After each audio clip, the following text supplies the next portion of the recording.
Welcome to Impact Farming, where we introduce you to the people and ideas that will have a massive impact on your farming operation. Brought to you by Farm Marketer. Sit down, start the engine, and let's roll with today's show. Have you heard? Season 2 of the Pioneer Made to Grow podcast with host Andrew Campbell is back.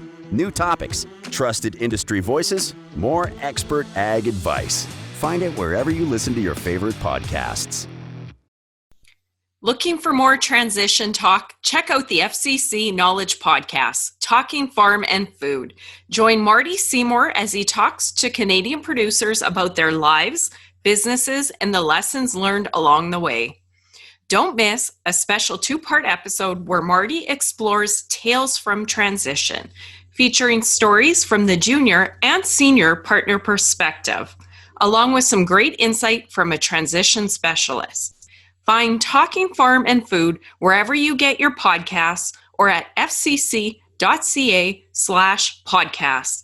Subscribe today. Hello and welcome back to another segment of the Impact Farming Show. Today we have an amazing guest. We have Allan Kehler joining us. Welcome, Allan. How are you?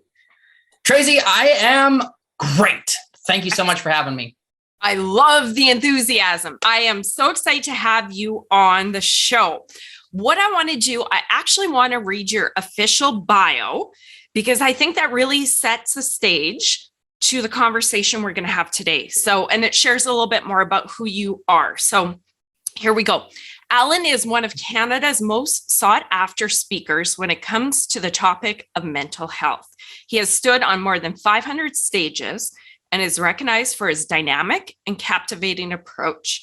Allan reminds us that when it comes to mental health, silence has never been the answer. The time to talk is now. And I am so excited. That is exactly what we're doing. We are talking all things mental health. So I gave a little bit of a bio. Do you want to tell our audience more about you? And then we'll really just dive right in. I want to share, just so you guys know where we're going with this great conversation. Allan is a speaker and he's an author, and he has several really great books. I'll show you the one I have handy here. Mental Health, It's Time to Talk.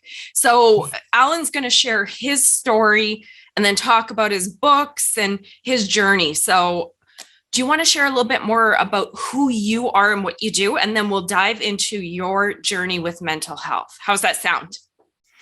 Off we go. Excellent. You know, Tracy, the short and sweet is, I just spent so much of my life trying to harm or kill myself without really understanding the why. Like, I was just in so much pain and I never really knew how to talk about my pain. And as you previously alluded to, silence is obviously not the answer. And I just come at this with such gratitude. Like, there is no logical reason why I should still be vertical and breathing after the life that I've led, other than all that I can come up with is I'm simply here to share some of my lived experiences, to carry a message. And so, yeah, very, very grateful to be in a position that I am. I love it. You know, and it's such a powerful thing that you're doing. To me, I was kind of forced into learning about mental health. I have never suffered from a mental illness. Of course, we all have mental health and a sliding scale, good to bad, but I've never dealt with mental illness. But as I got a little bit older, things just popped up in life. I had staff that had depression or this and that. And really, I was quite ignorant to mental health, and I was forced to learn. And just sharing a little bit of my journey, because I think it'll lead well into your story. Once I started to realize that people can't just suck it up and get over, it took me a long time to realize that, right? Because let's just muster it up, put on a motivational video and get going. Can't we all operate like that? Once I learned that not everybody is that fortunate and had different situations, staff, different people I know suffer with different mental illness, I really dove in and learned.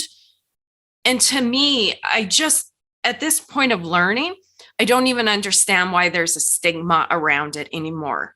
That's me. And when I talk about it and when I bring guests on and do a mental health series on my show, let's just talk about it. We have physical health, we have mental health. There should be no stigma and nobody should have to suffer in silence. It's just a thing, right? So I'm super sorry, that's a little bit long-winded because I've never actually shared why I do this and why I bring on guests like you guys and why I kind of tend to do a focus every year.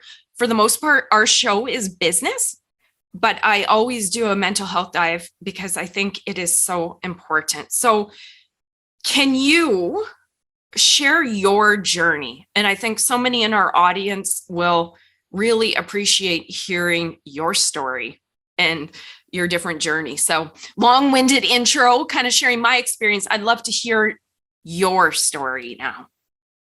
Well, first of all, Tracy, I do really appreciate the fact that you dove into the why it is a topic that's something that you are passionate about. I appreciate the transparency.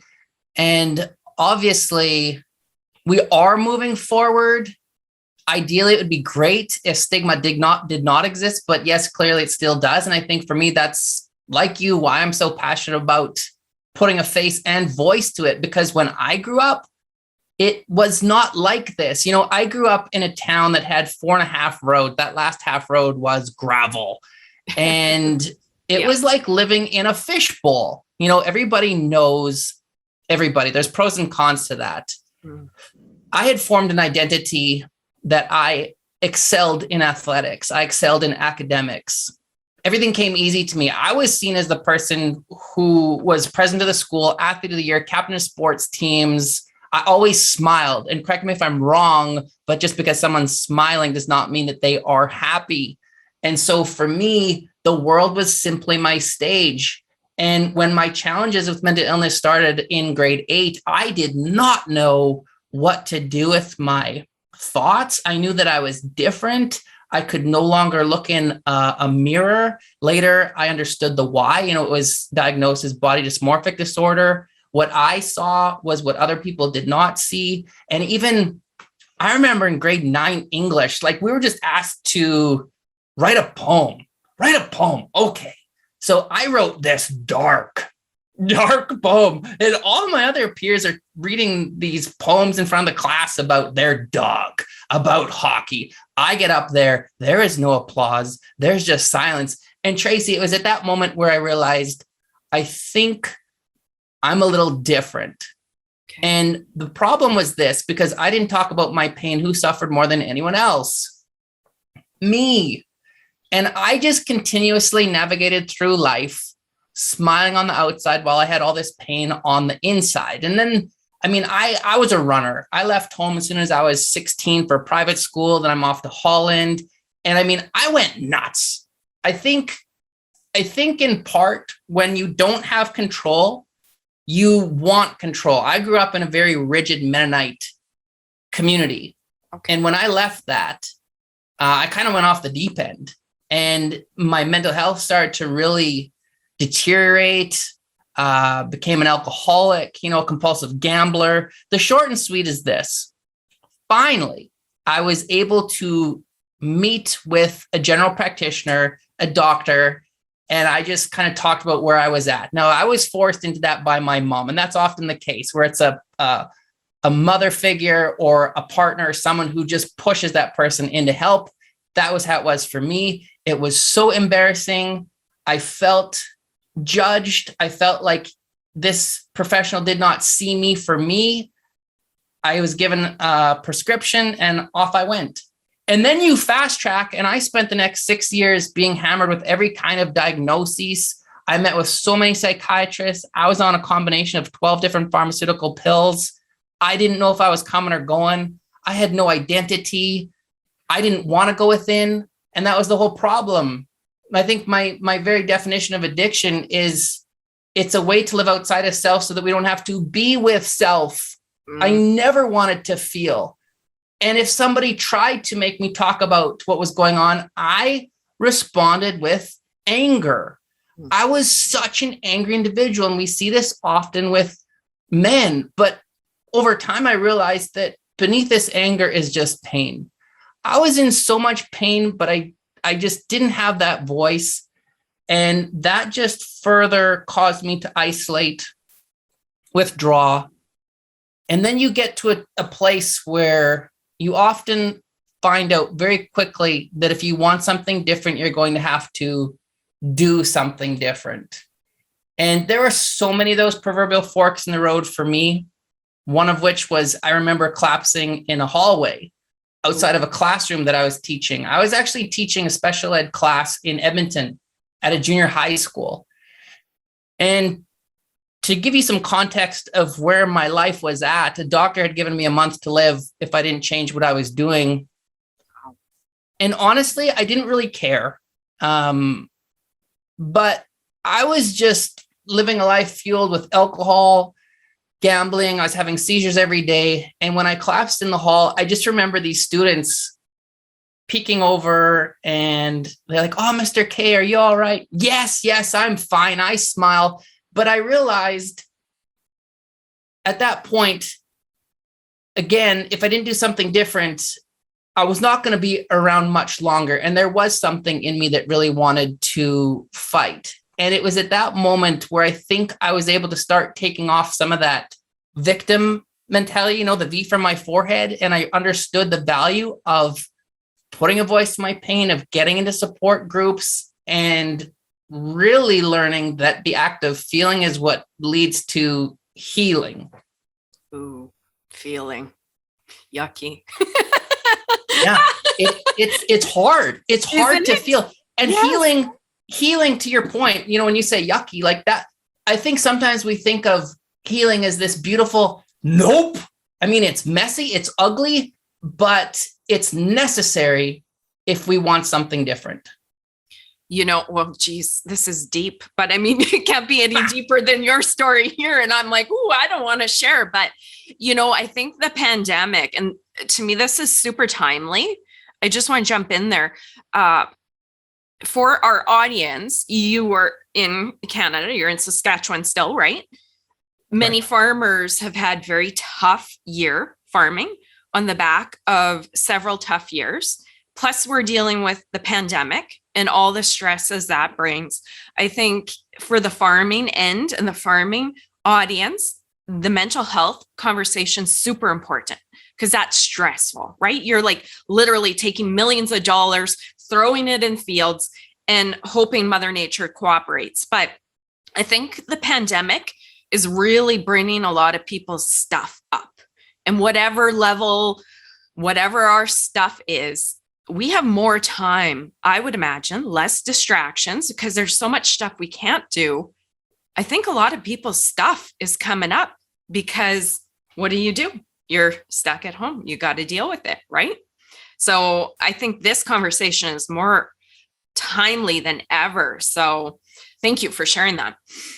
Yeah, no, I totally agree with you, Tracy. The code word still, but more pre-COVID, was always busy. You ask people how they're doing, busy, busy, busy. What I found happened more than anything else is as soon as the pandemic hit, to your point, it forced people to slow down. And all of a sudden, we couldn't have all these external distractions. And This is where I saw two things happen. Either number one, people embraced themselves. They started to strengthen the relationship that they had with them, with their kids, with their partner, or they went down a very different path where they got into perhaps self-injurious behaviors. We saw increases in alcohol use, domestic violence.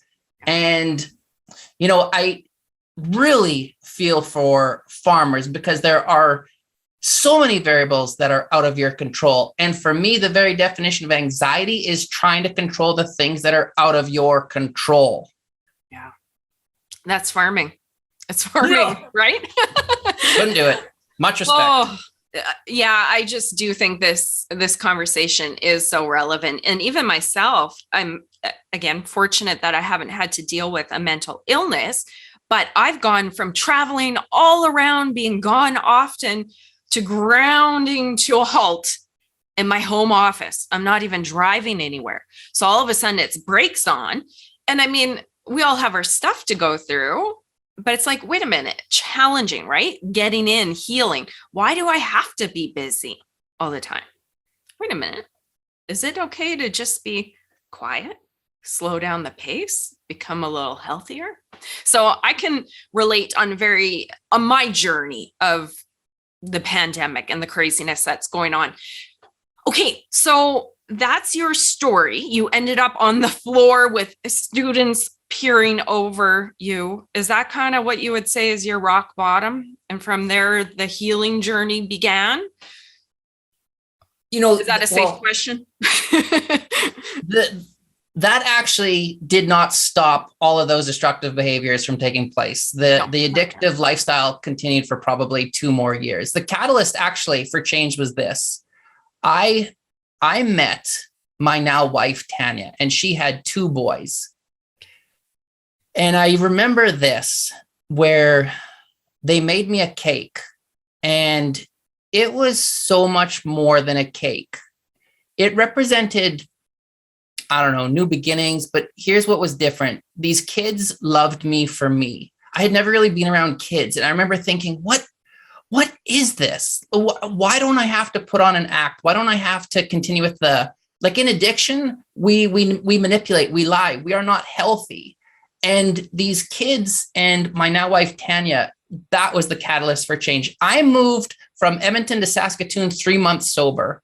I moved in with her and her 2 kids with nothing to offer.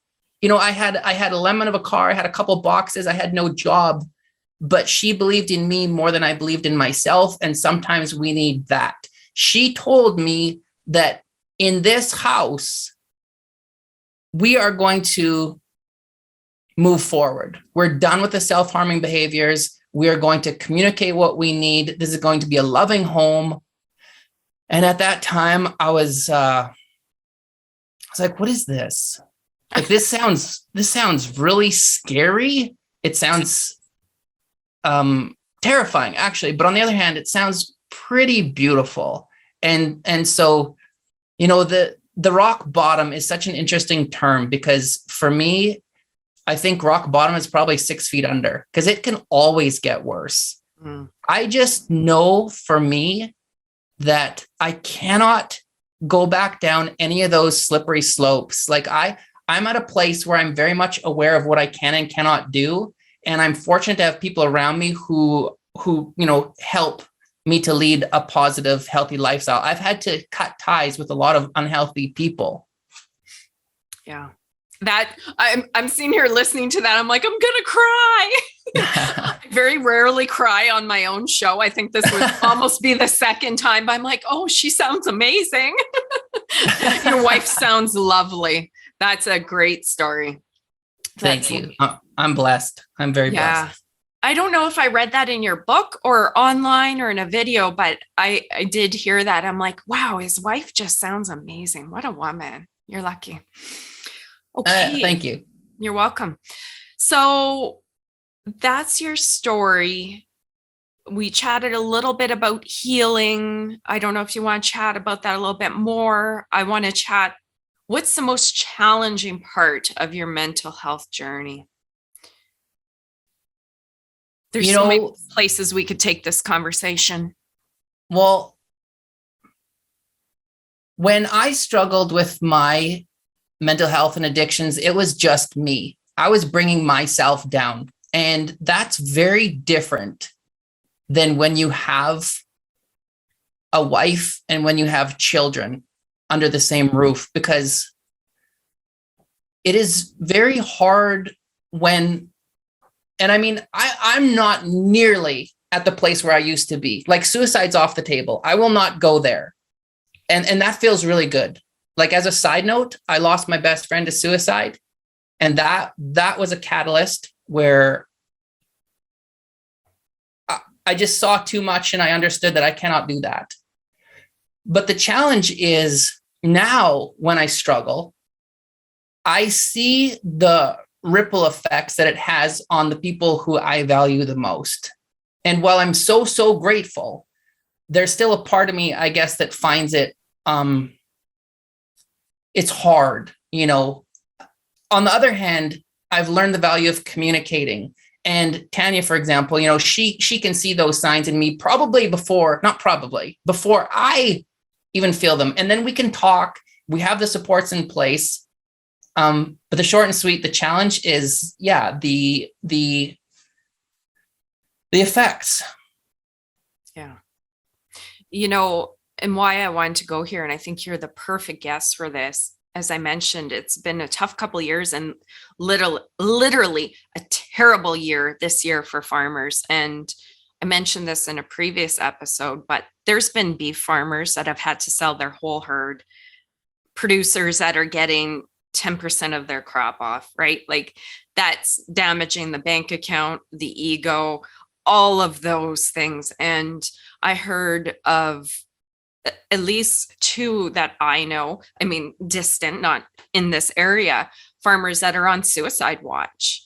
And mental health is a big issue in agriculture. The anxiety that comes with making a living in this industry, right? The stress. So this conversation, it's so deep, it's almost scary to have, but I think it's important. There's people in our industry that are hurting, right? 100% it's important. And I think that words like suicide are so emotionally charged, but I tell you, wow. So tomorrow will actually mark 10 years from Justin's passing when he died by suicide. And so I've kind of been sitting with that and reflecting. What I know is this. I think that we often fear asking the question because we fear the response. I think that we often don't know what to do when a loved one is struggling. We can see that they're in pain, but we don't know how to approach it. Elders always remind us that there's a reason that we have two ears and one mouth. And I think that what I've learned is that when I'm in pain, I don't need to be fixed.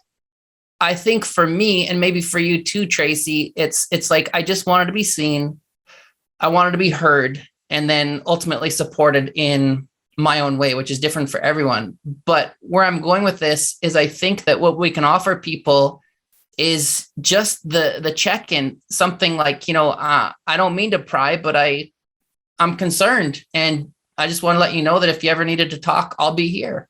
And the key thing is that then when they do go to that place of vulnerability, that we just listen. And it's significant because emotions are energy. Darkness cannot survive in light. What a gift. If we can give people the space to be free from some of that emotional pain, it's remarkable what will happen. That's why people always say, oh, I feel so much better. But the barrier, whether it's for farmers, egg producers, is to be vulnerable. And as men, that is something that does not come with ease because of the perception of being weak or how they will then be perceived. But if we can just get to that place of taking a risk, the rewards are numerous. And understanding too that this is not how it's always going to be. That's the problem, especially in the context of mental health. Like I got in my head, and being alone was a scary thing because then I'm stuck with this, and this was not healthy. So I had to start letting people in if I wanted a chance at breaking that cycle. Oh, this is so good, Allan. To be vulnerable, because I don't love that either.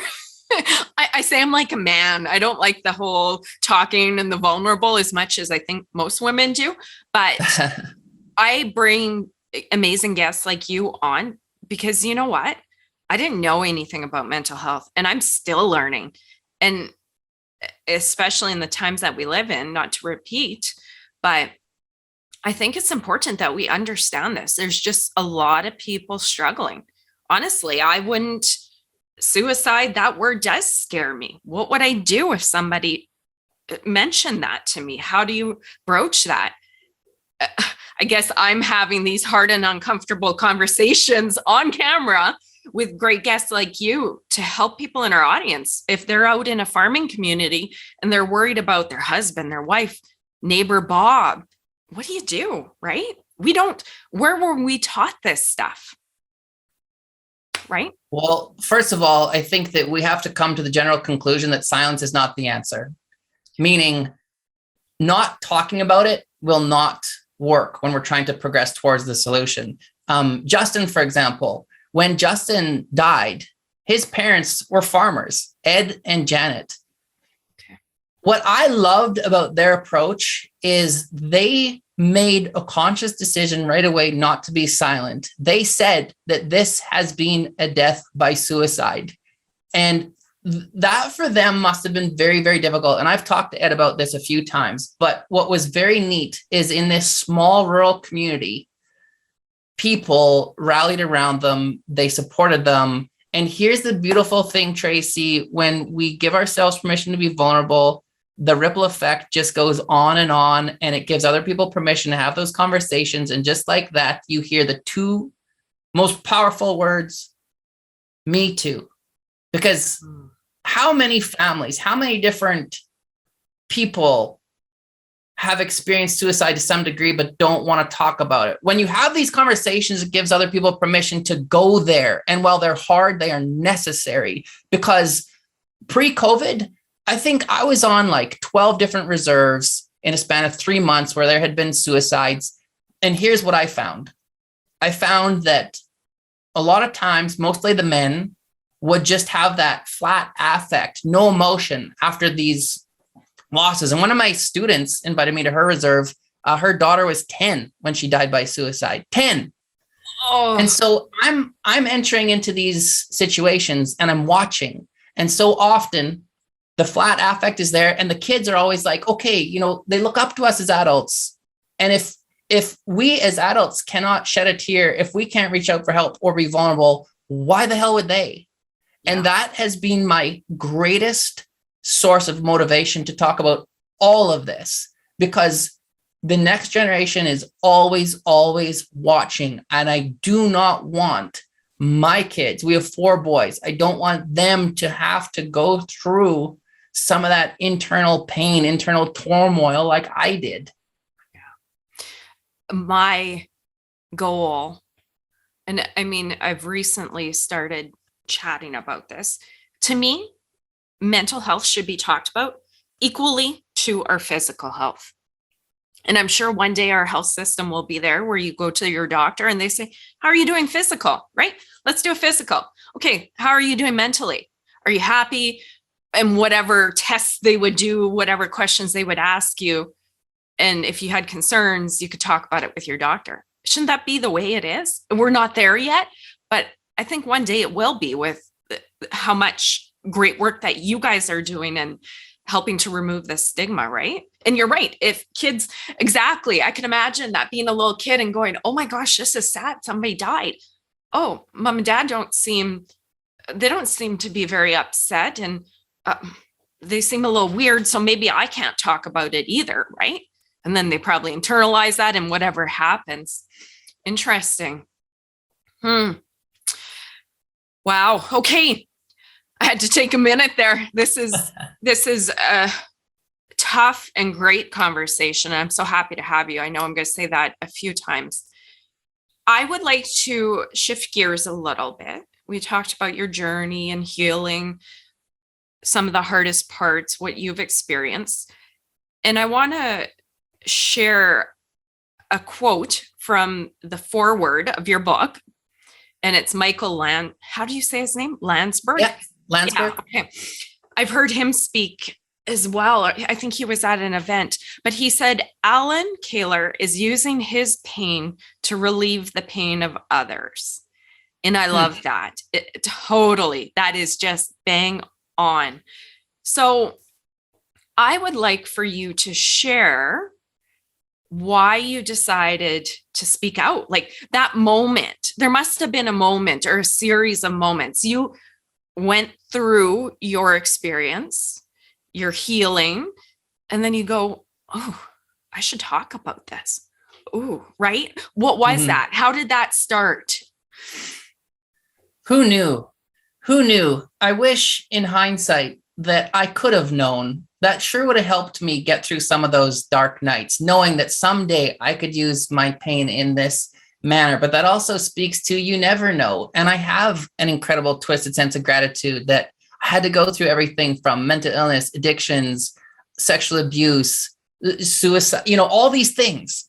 But it's allowed me to get to where I was. And I guess the whole catalyst for starting to put my face and voice to something was when I was a compulsive gambler and I started to go to these support groups. There were never young men who attended, ever. Really? And so I thought to myself, there has to be others who are struggling, because the shame was so intense. Alcohol, it's seen as a legitimate addiction. Gambling, not so much. So I actually rented a church basement and started my own support group for other men. And Global News in Edmonton actually picked it up. And that was the first time I'd ever been interviewed.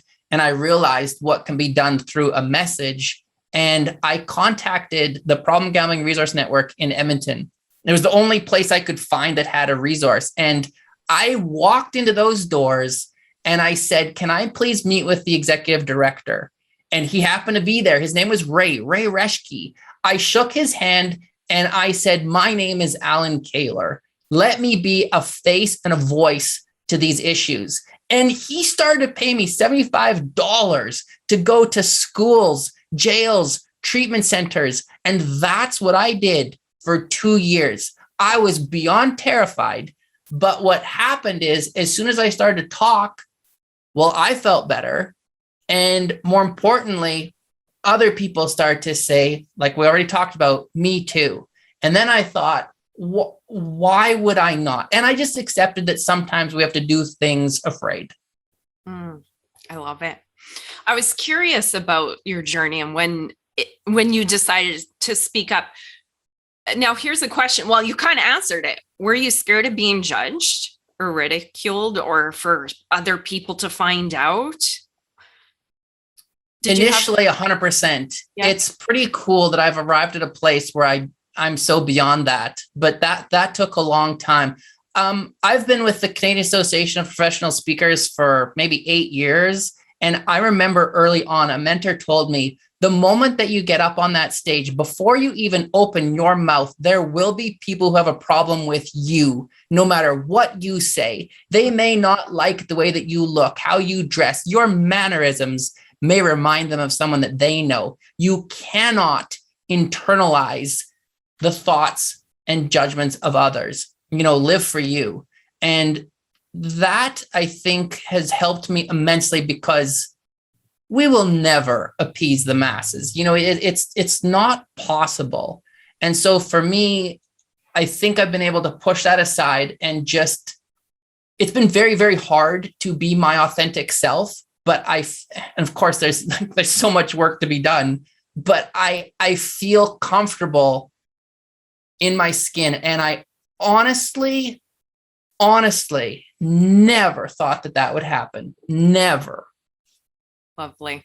That is a great story. That's a great journey. Thanks. Okay. I would like, I just feel like we could talk for hours about this stuff. This is good. You've shared some stuff that I didn't even know where you would go with this. So that's been great. Thank you. Do you want to share anything more about your experience, your past, what you've learned? Because the two last things I want to get you to leave our audience with is some information on your books. I want you to talk about your books, why you wrote them, who you wrote them for, and then we're going to round off the episode with words of wisdom. So before we transition into books and words of wisdom, is there anything else you want to add at this point? I think I'll just maybe segue into the book, because I think that this is profound. I think it's important. My fear was always that I would initially be ridiculed, judged, be perceived as lesser than when I reached out for help. When I interviewed all of those men for that last book, I just found it very interesting that every single person had the similar fear. But when they were finally able to be vulnerable and reach out for help, they all said the exact same thing, which is the same thing that I said. Wow, I feel better. I feel better. No longer do I have to hide behind that proverbial mask. I feel free. I feel liberated because, like we already said, emotions are energy. And it was that first step. Every single person feared judgment. And what was so beautiful was that the outcome, it was opposite. It, like, all of them were met with compassion and, dare I say, love, where, you know, they always had that, the clenched fists, afraid, and then they realized that there was just so many outstretched fingers waiting for them. And I guess I can look back, and it was a choice for me to isolate and withdraw. There were so many people who would have been there, from family, friends, but I pushed them all away through addictions. And, you know, it was essential for me to come to that understanding that what I thought was going to happen did not happen. And that played out through so many different people. What I'm saying is we are our greatest barrier. Amen. Isn't that the truth in everything? Yeah. I love that. And that is profound, just so you know. Okay. Okay. Thanks. Okay. You have a few books. I have this one and I've read through, haven't finished it all. I'm working my way through the stories, and there are very impactful stories in here. This is an amazing book. You have one or two other books, right? Can you talk about your books in the order, who they were written for, a quick snippet of what a reader would get, and then we'll go from there. Yeah, sure, Tracy. The first book, I've written 4, and the first book was actually on addictions, because I started to work at an addictions treatment center, and I just found that so many people were ill-equipped to deal with it. The individual who's struggling, but also family members. How do you help someone when you have front row seats to this horrific show? And so that book just kind of helped navigate people through the challenging world of addictions, touched on suicide, self-harm. Then I did a book on, it's called Born Resilient, because I really was fascinated by what is it that allows people to fight. And so I interviewed a lot of different people and used their stories, because I don't think anything connects us like stories. And ironically, a year ago, we launched a clothing line called Born Resilient, because that word resilient is everything for me. And then there's a very short and sweet book, Goodbye Stress, Hello Life, which is just tools for wellness. And this last one, this is what's interesting for me. Shame has dominated my life, and I've always struggled with value. I have never been proud of a book that I've written. The truth is, even when I do these in-person events, and this happened right before COVID, there's like 100 people in line. They're waiting for me to sign their books. And I'm saying in my head, what the hell is wrong with you? Why would you buy this? Like, this is shit. You know, it's like it's like I still fight those. And where I'm going with this is that last book was the first time that I felt some pride. Like, I felt like, okay, this book can really help. And I'm not a religious person. I'm very spiritual. And the reality is this: those books were written by me, but they weren't. I am simply like this catalyst where it's like information just comes through me and I write. That book there, I had no intention of writing it. Tracy, this sounds ridiculous, but it, like, something actually hit me on the head when I was shoveling the driveway in the front, and the whole book just went poof, and I threw my shovel in the snowbank. I ran inside and I grabbed my laptop and I just typed out the whole skeleton. And that night, or maybe it was the next night, one of the two, I had like it wasn't even a dream. It was a vision. I'm not a vision kind of guy. There was like this long line of people, and they all had a piece of paper, and they're handing me this piece of paper. I'm like, what is it? What is going on? What? Oh, this is their story. Oh, what? These are all men. And I realized, oh, this is supposed to be a book written by men for men. And that, like, from, I don't know, start to finish, 10 months, it was so much bigger than me. It always has been. That's amazing. You know, and it doesn't sound weird, Allan, because I would say I'm spiritual too, and whole nother podcast for us to talk about. But sometimes I do believe we're destined to do certain things and go through certain things. And that might be the body of work that we're meant to create. I do believe there is some fate in life. So that's interesting that you say that. And, I love that so much of this conversation about mental health is really geared towards women, I find, but a lot to men. And forgive me if I get a little stereotypical here, but I think women, for the most part, from the beginning of time, have understood the healing power of talking, chatting. Women, our group of women, right? And chatting it up. Women always get together and talk about their problems. And I know personally, when I've chatted with my girlfriends, you chat about something that's bothering you in life, right? And you have a good girl chat. And then when you're done, you go, oh, it's just gone, right? Like that worry or stress is gone. And I think women have enjoyed that, very stereotypical. So nobody emailed me with hate mail here. Speaking from my experience, women know the power of chat, but I think you're very right. There's that stigma about men talking, right? And getting men to realize it's okay to talk. To me, I find if you keep your emotions inside, this is Tracy's very doctor synopsis of mental health. If you keep your emotions inside, it's going to be a volcano and it's going to overflow. Small level, right? If you keep it inside, that's not healthy. It just builds up, right? So I love that you have really geared this towards men, because men need to hear these things and see the examples and the stories and the great men in this book that suffer and have talked about it and found healing in that, right? Well, thank you. Thank you very much. Yeah. But you know what's interesting, Tracy? When we wrote that book, we already knew that it was going to be mostly women who bought it, which isn't that sad? But that's that. And to this day, even when I'm doing in-person events, or it's still 80, 90% women who buy it. But at least we're moving. I think that makes sense though, too. I've heard a lot of the advisors flipping to the business end of our show. These advisors that work with farm families that have problems, whether it's farm conflict or succession planning or financial advice, it's usually the woman that grabs the information, learns, and spearheads it. I think that's a thing. And here, even though the woman might be buying the book, she's reading and she's passing it on, right? Right. I would probably say that's what's happening. Not that it's not getting to who it's meant to, but maybe they need the ladies to kind of slide it where it needs to go. That would be my guess. I totally agree. And a book is a safe way to do that. It's like, hey, here's some stories in your own way, in your own time. Feel free to dive in.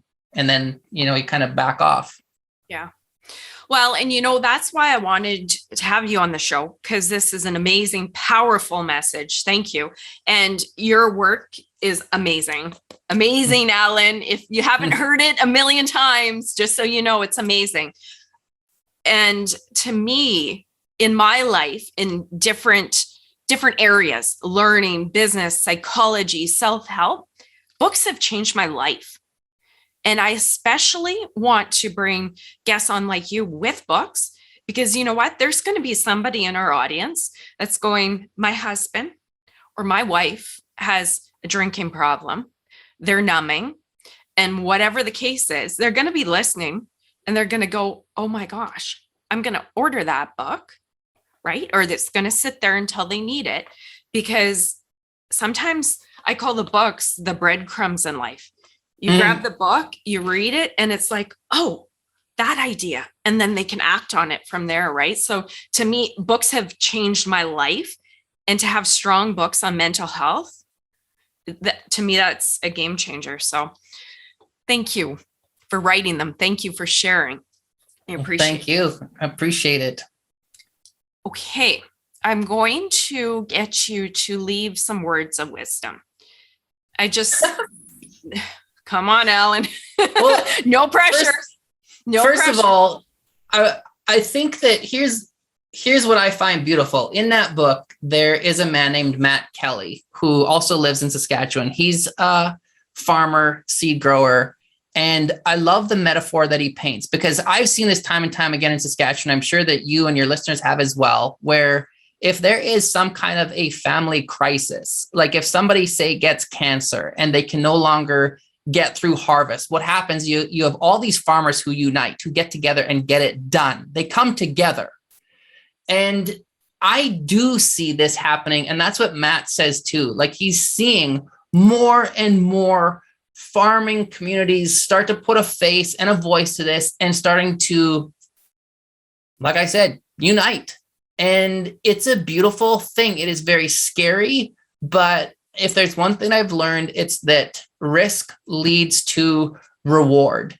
And I mean, I moved 12 times in 6 years. And well, first of all, I learned you cannot run from self. Did you know that? And the constant was this. There was it's like a 4x6 picture. And I hung that picture on every single wall, every place that I lived. And it said this: however long the night, the dawn will break. And it was a picture of a sunrise. That was gifted to me from my parents. And that was my anchor. That, like, hope is everything.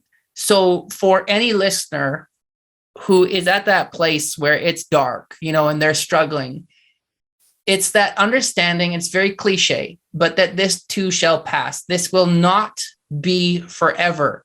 And hope and that resilient spirit is everything. If you can understand that you truly have survived 100% of your most challenging days, if you can buy into that, that will serve you well. That's amazing. I love those words. This too shall pass. Even when I go through hard times, I say that, right? This too shall pass. Yeah. Those are amazing words, Allan. I really appreciate it. And you know what? Thank you for having the courage to start sharing. That's amazing. And writing these books and speaking on stages, joining us on shows. You have changed lives, are changing lives. So thank you very much. I appreciate it. I'm honored. Thank you for all your kind words. I really appreciate it. Thanks for the work you're doing. Oh, my pleasure. I have the platform. I feel it's a duty to get it out there. To me, mental health, physical health, all one. Let's remove the stigma, right? That's my little mission here with my show. So thank you for helping and being part of it.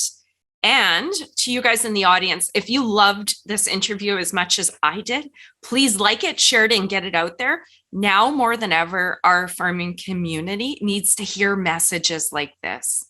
We're always having some hard times with farming, some years worse than others. So hearing these words can really change a life. So please share it. And I will see you guys on next week's episode. Thanks, guys. Bye. You've been listening to Impact Farming. For more great episodes and articles designed to help you manage and grow your farming operation, head on over to farmmarketer.com. Don't forget to sign up while you're there. We will see you on the next episode.